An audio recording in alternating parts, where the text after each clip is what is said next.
Guys, today we will be talking about why are you not succeeding as a software engineer. This topic particularly is very important to understand. Reason behind this is if you see the LinkedIn post, LinkedIn job post, or any other job post right now, as per my knowledge, every job post is receiving, specifically in the software industry, it is receiving around 500 applications on a daily basis. Now, with the increasing layoffs, you are seeing that layoffs are increasing every now and then. And trust me, my friend, with this increasing rate of layoffs, the this thing is gonna multiply.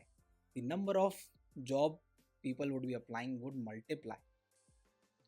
So now understand this. If you are a recruiter, answer me this. You are receiving 500 applications in a day. After that, your mood is not right. Why would you particularly select my resume out of all the 500 resumes and then give me a call? Because the truth is, only 10 to 15 people are really gonna receive the call. That's it, out of those 500, 600. And there are so many factors dependent on it. So you need to understand this very clearly. Now, by the end of this video, we will dissect everything that you need as a software engineer to be successful if you are in a job basis. If you want to go the other way, I'll be pushing out another video on that. But if you are just specifically looking out for a job, this video is for you. Now, talking forward, you can even listen to this video while walking or jogging. I try to make video like that, so it's easy to consume. Now, talking about the main points that you are missing out on being a good software engineer. It's not about coding skills. It's you can be an amazing coder, but still you can't be a good engineer. Right? That's one thing. Now, first point is the confusion in learning. What should I learn? Because see, if you are learning anything, you get back to office, you talk to a colleague, you get to know there is another new thing coming out. It's like whenever you are learning something, you get to know, oh wow, this is also available. This is also available. People are doing this as well. And if you see the range of job posts, you will be seeing multiple job posts. They might not be even in your skill set. So first is the confusion on what to learn and what not to learn. So you can answer this very clearly. Understand this: the most required skills which make immense value to a company and which do not change are the skills that you should learn. Now, what are those skills? The main important thing is Android that skill? Is iOS that skill? These are platforms specific, and all the people are doing it. You should know that. You should know a specific domain. That's very good. You should know, suppose you are a backend developer, you know Node.js, good. But what other than that you know that makes you stand out in the resume? Because if you have seen the job post, you would see everybody requires, everybody mentions that these are the additional requirements that are preferred. That's where you play your game. If you are coming in those additional requirements, you would definitely have a good chance. Your resume is good. So first things first, master your domain.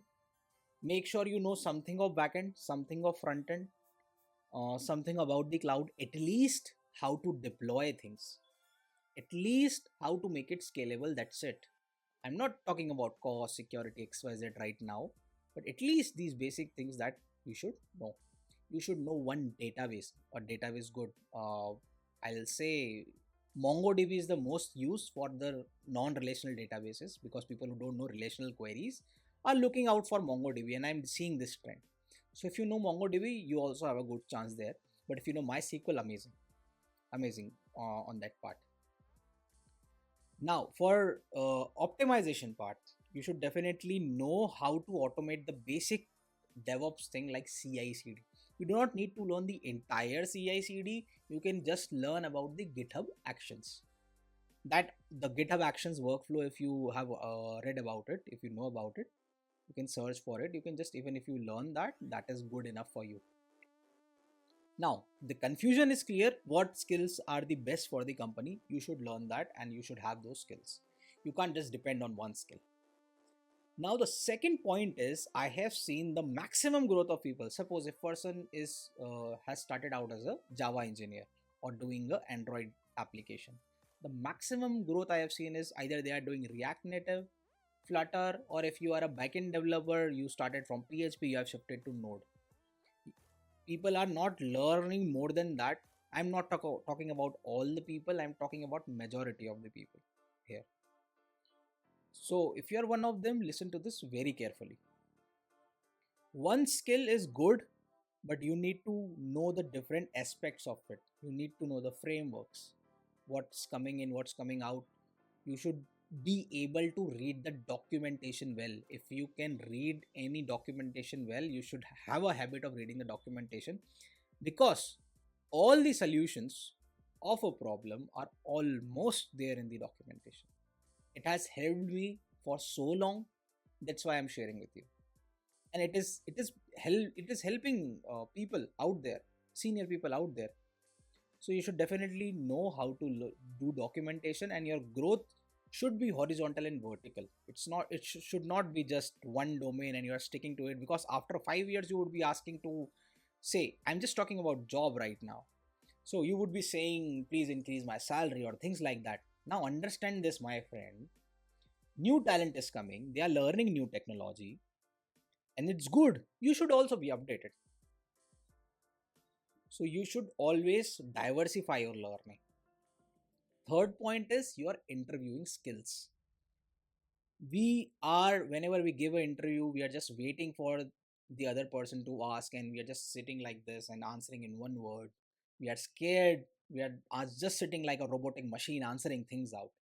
So if you want to improve your interview skills, I have also released a full series on this channel. It is a 9 short video series, 9 short series. You can just look out, and it's by Software Interview Success. Go through it. If you're going through any interview, just go through it before it. It will help you really. It basically, it's more about the mindset, how you answer things, how you take the conversation in your favor. Because if you get one chance, you need to make sure you are making it count, my friend. If you're not making it count, it's nobody's fault, it's your fault. So learn how to do the interview skills. Fourth point, this is a personal point that I would like to share. This is not a technical point. You should timeline your skills. If you are learning something, see, we are spending day in and day out, working 5 days, 6 days a week for companies, and that's good. You are giving it your all, you are giving it your life, you are giving it your energy, my friend. But how much time are you really investing back in yourself? Even if you, we buy things, we purchase things, I personally purchase courses, but you should actually complete those things. Because if you're taking something beneficial, if you're wanting something useful, you should time box things. That, okay, like, similarly, like you do timelines for your project, you should timeline your learnings out. So say in 1 month, every day I would be learning 20 minutes a day, and I would be learning this XYZ skills. And if you do that for 365 days, trust me, you are way ahead than 95% of the people. Because the daily learning is just missing, entirely missing. So if you can do that, you are already way ahead, and you don't even need to listen to this video if you are already doing that. Just shut down this video and you are doing well enough. But if you are not doing this, start doing it. Timeline your learnings, fixed timeline for you, because your responsibilities are gonna increase, it's not gonna reduce with time. Understand life as well, my friend. With time, your responsibilities are gonna increase. So start time boxing right now, right today. Now, the next important point is the communication channel. So see, everybody is applying on LinkedIn, everybody is applying on Naukri.com or whatever. What is the right channel? Who is the right person that could connect you with the company? Or what are the right skill set or the right cover letter? Because we have a habit of applying, because we are applying to so many jobs in a day. You should not, rather than applying to random jobs that could even go against your favor, you should select at least say 20 companies, 15 companies, whatever it is. Look out for that company, answer all the questions very honestly, because when you're filling that out, the information that is filling, because trust me, maximum people are just filling out the basic robotic answers because it's boring.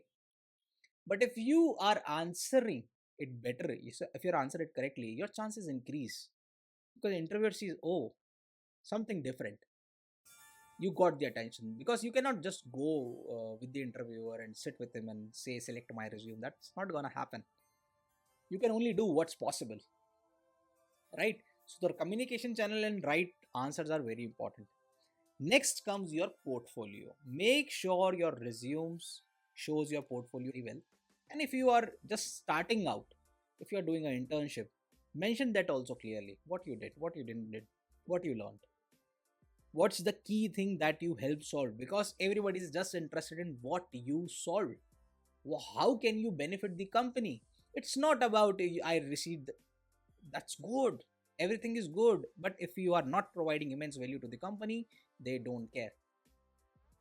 You should always be providing the value. So next point is your portfolio. Now, another point I would like to add to this list is learn to Google well. Now tell me honestly, tell me in the comments honestly, in how many Google searches can you find the answer to a result? If your answer is more than 3, then you need to work on your Google skills. But if you can really find out a solution in just one search, two search, guys, you are gonna be providing immense value to any company, because there are many people out there who are amazing coders, but if you know how to find the right solution that applies to your problem, that's the game. That's how you stand out. It has helped me throughout my career, guys. Throughout my career, it still helps me. Now if I talk about ChatGPT and AI, see, AI is learning coding. It is learning coding. It will do coding. Mark my words. This is the truth I am talking to you. AI is gonna be doing coding. But right now, I take ChatGPT or any other AI as my assistant who's helping me filter out my search. I still consider it as a Google result, nothing else. So by Google, I used to go inside, go ahead, search multiple links. But now for ChatGPT, you get filtered result, but I still verify. I have personally tested ChatGPT on many things. It is not always correct.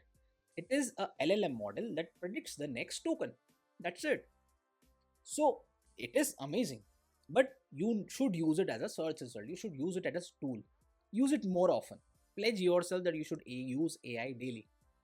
Learn to use it in the daily basis and make it your assistant much easier. After that, the most important skill of all that you can learn, if you want to write this down, write it down, feed it in your mind. If you can structure an idea into a plan that converts it to a reality, both technically and managerially, people are gonna be running after you. If you can do that, really do that, that is what is needed. That is what is adding immense value to any company. People will be hiring you much often. And even you can get promotion in your current company if that's your aim. So that was it for this video. Listen to this, apply it in your life. Next video, I am gonna be talking about another amazing topic that you wouldn't wanna miss. So all the best and see you soon.